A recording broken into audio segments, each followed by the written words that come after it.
Hello everyone, welcome back to ABC institute और मैं हूं आपका अपना आकाश सर।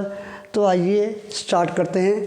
पिछले लेक्चर में हमने किया मॉलिक्यूलर स्ट्रक्चर ऑफ डीएनए, जिसमें हमने पढ़ा डीएनए कैसे रेप्लिकेट होता है। रेप्लिकेट जब डीएनए रेस्ट फॉर्म में होता है तो रेस्ट फॉर्म में बैठा बैठा क्या करता है, मेटाबॉलिक एक्टिविटीज़ करता है, हिस्टोन प्रोटीन की फॉर्मेशन करता है। आज का हमारा टॉपिक है सेल की डिवीज़न, कि जब एक सेल रेस्ट फॉर्म से मेटाबॉलिक एक्टिविटी में पार्ट लेके सेल डिवीज़न करेगा, उसको क्या कहते हैं। जो सेल डिवीज़न है उसको हमने 4 स्टेजेस में डिवाइड किया है: profess, metaphase, anaphase and telophase. जो सेल डिवीज़न इन 4 स्टेजेस में ही होगी। इससे पहले और इसके बाद सेल किस में चला जाएगा, रेस्ट फॉर्म में। डीएनए रेस्ट फॉर्म में चला जाएगा, कोई भी डिवीज़न नहीं होगी। आइए, प्रोफेस से पहले क्या आती है, इंटरफेस। इंटरफेस में क्या होगा, जो हमारा डीएनए रेस्ट फॉर्म में होगा, कोई भी कुछ भी नहीं कर रहा, ये सिर्फ ऐसे पड़ा हुआ है, बस ये एक ही काम कर रहा है, वो है मेटाबॉलिक एक्टिविटी, जिसमें हिस्टोन प्रोटीन की फॉर्मेशन कर रहा है। DNA at rest, metabolic activity occur, histone protein formation.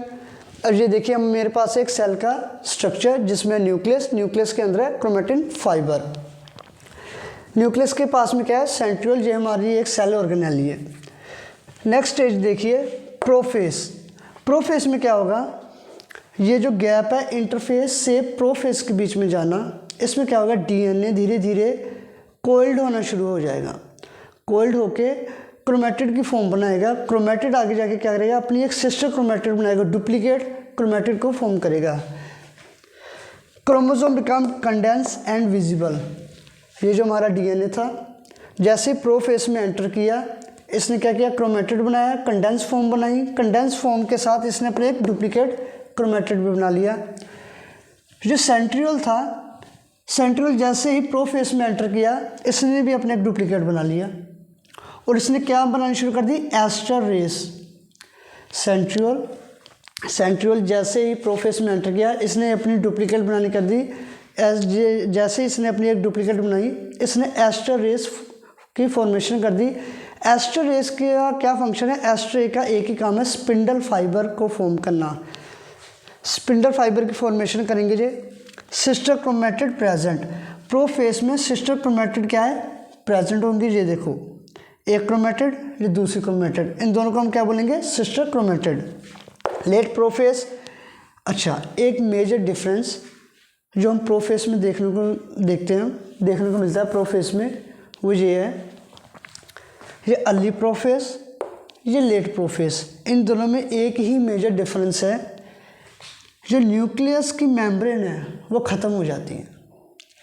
Nucleus membrane disappear या ब्रेक डाउन और स्पिंडल फाइबर बनने शुरू हो जाते हैं। न्यूक्लियस मेम्ब्रेन ब्रेक डाउन और disappear. Centriole present opposite the side of cell. पहले सेंट्रियोल यहाँ पे थे अर्ली प्रोफेस में, लेट प्रोफेस में सेंट्रियोल के आगे घूम के आमने सामने आ गए, ऑपोजिट साइड पे आ गए, ऑपोजिट पोल पे आ गए सेल के, जहाँ पे इन्होंने स्पिंडल फाइबर की फॉर्मेशन कर दी और न्यूक्लियर मेम्ब्रेन ख़त्म होगी, स्पिंडल फाइबर फॉर्म्ड। अब आ जाती है हमारे पास स्टेज मेटाफेस।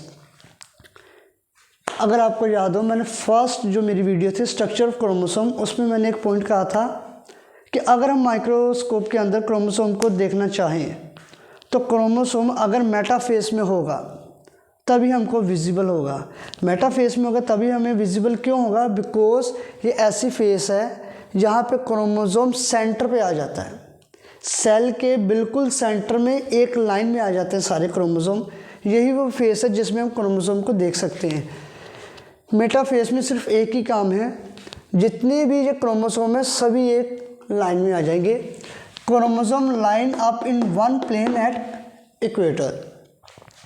अगली स्टेज है मेटाफेस के बाद एनाफेस। एनाफेस को फिर हमने 2 हिस्सों में डिवाइड कर दिया, अर्ली एनाफेस, लेट एनाफेस।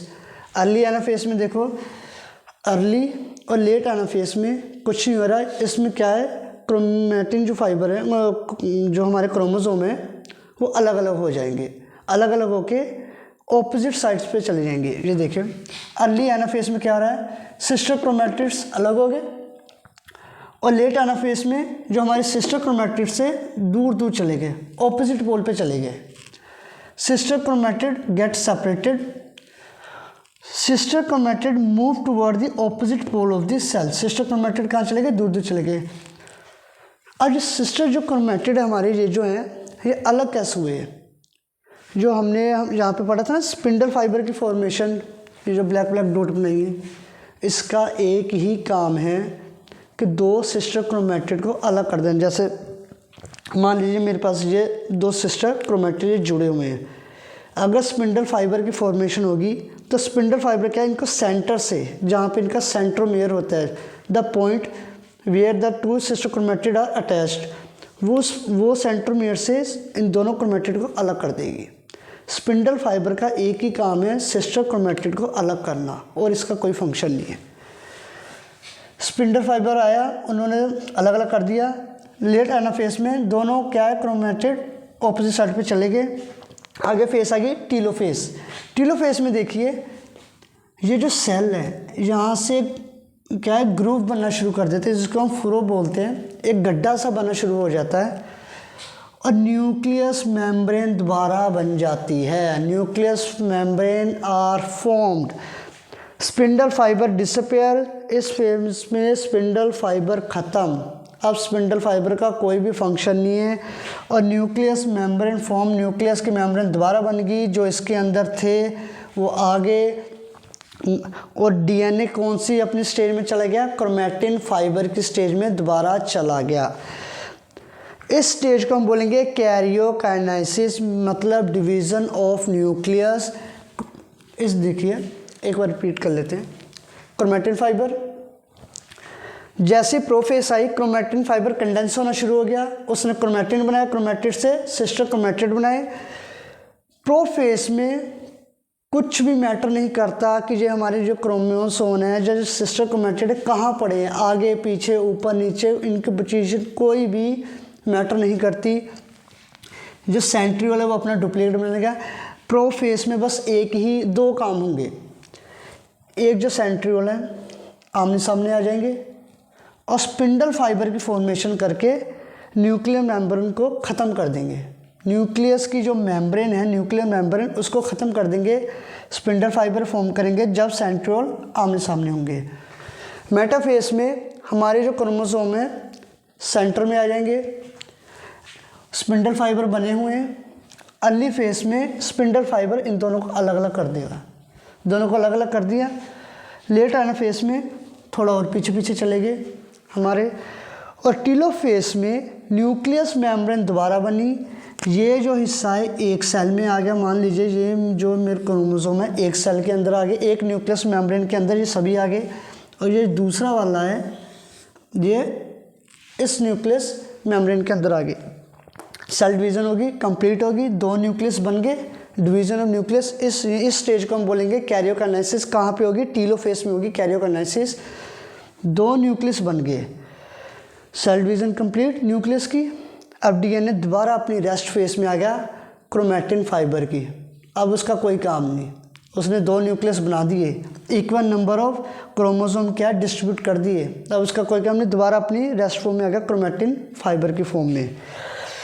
इसके बाद क्या होगा, ये जो हमारा गड्ढा सा बना हुआ होता है ग्रूव, यहाँ से ये जो साइटोप्लाज्म है यहाँ से टूटना शुरू कर देगा, तो दो सेल बनेंगे। यहाँ से जो हमारा सेल है टूटना शुरू कर देगा, साइटोप्लाज्म की डिवीज़न हो जाएगी। उस प्रोसेस को हम बोलेंगे cytokinesis, means division of cytoplasm. और जो हमारे दो सेल बनेंगे इसको हम बोलेंगे डॉटर सेल।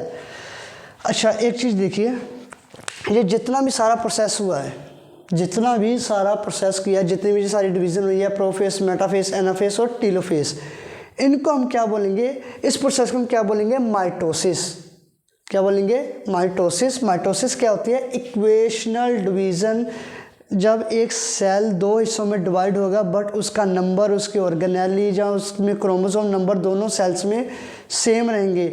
मान लीजिए मेरे पास एक नंबर है 10, एक सेल है उसके अंदर क्रोमोसोम है 10, वो दो हिस्सों में डिवाइड हुए तो दो सेल बने नए, तो जो पहला सेल होगा उसके अंदर भी 10 क्रोमोसोम होंगे, जो दूसरा सेल होगा उसके अंदर भी 10 क्रोमोसोम ही होंगे। Example 2n। जब ये 2 सेल में हिस्सों में डिवाइड हुआ, इसके अंदर भी 2n क्रोमोसोम होंगे, इसके अंदर 2n क्रोमोसोम होंगे। एग्जांपल, मान लीजिए मेरे पास एक सेल है, इसके अंदर क्रोमोसोम है 50। अब ये 2 हिस्सों में टूट गया, आगे 2 हिस्सों में टूट गया। अगर 2 हिस्सों में टूटे, यहाँ 25 बिल्कुल भी नहीं, यहाँ पे 50 आएगा, यहाँ पे भी 50 आएगा। इक्वेशनल डिवीज़न हुई है, कोई भेदभाव नहीं हुआ। अगर इस सेल में 50 हैं तो दूसरे में भी 50 ही होंगे। इसको हम बोलते हैं माइटोसिस। बट मियोसिस में क्या होगा, आगे रिडक्शनल हो जाएगी, उसको हम बोलते हैं रिडक्शनल डिवीज़न। अगर ये 50 है, इधर 25 आ जाएगा, इधर 25 आ जाएगा, इधर भी 25 आ जाएगा, इधर भी 25 आ जाएगा। 2n था, 2n से 2n रहा और 2n से n हो गया, n बन गया। इसको हम बोलेंगे मियोसिस। ठीक है, जो मियोसिस हमारी कहाँ पे होती है, हमारे जब रिप्रोडक्शन वगैरह होनी होती है तब हमारे क्रोमोसोम नंबर में चेंजेस आते हैं, वो हमारे हाफ वगैरह हो जाते हैं। ये जो प्रोसेस है प्रोफेस, अगर इसको याद करने का तरीका, प्रोफेस इसको हम बोलते हैं 2-1-2-1 मतलब प्रोफेस में 2 stages, early and late. Metaphase only 1 stage, anaphase 2 stage, early and late, and telophase only 1 stage और कुछ भी। इसको हम बोलते हैं 2-1-2-1। अगर आपने स्क्रीनशॉट लेना, स्क्रीनशॉट ले सकते हो। इसमें बिल्कुल अच्छा, ये जो मैंने डायग्राम बनाई है ये है एनिमल सेल के लिए, और जो एक प्लांट सेल और एनिमल सेल में एक ही डिफरेंस है कि इसमें सेंट्रियोल नहीं बनते। प्लांट सेल में सेंट्रियोल नहीं बनते, उसमें एस्टर रेस सिर्फ स्पिंडल फाइबर होंगे, स्पिंडल फाइबर जरूर होंगे, बट उसमें सेंट्रियोल नहीं होंगे।